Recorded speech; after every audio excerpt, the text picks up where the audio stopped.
နန်နိုင်ငံမှာနေထိုင်တဲ့အသက်65နှစ်ရှိတက္ကကြီးပေါင်းဝန်ထိုးလွန်ခဲ့တဲ့3 ပတ်ခန့်လောက်ကဇွန်လအောင်မေလ9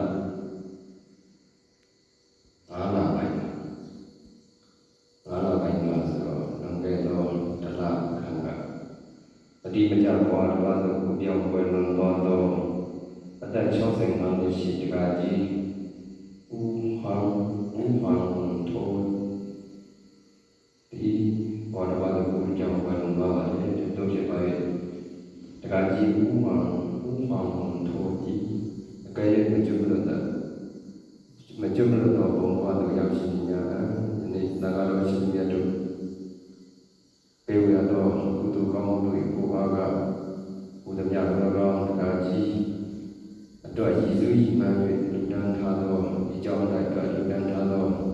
ကုသိုလ်ကောင်းမှုတွေဘုရားကဘုရားတော်သာဓုမောဒနာခေါ်ဆိုနိုင်ရဒီနေရာဒီဌာနသို့ကြောင်းဖို့ပြိမာဏကပြုပါလေ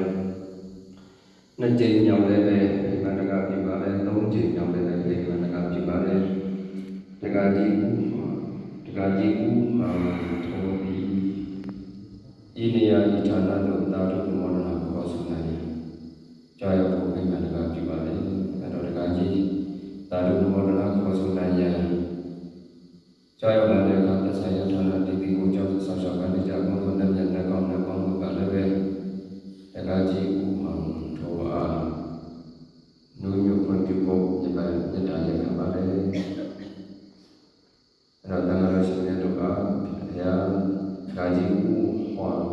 ထိုးအားကုသိုလ်အမြတ်မြတ်တာများပေးဝေပေးတော်မူကြပါဗျာတက္ကကြီးဦးဟောထိုးနေတကွာအာလောကြာကြာတမြတ်ကုသိုလ်အမြတ်ယူတော်မူကြပါကုန်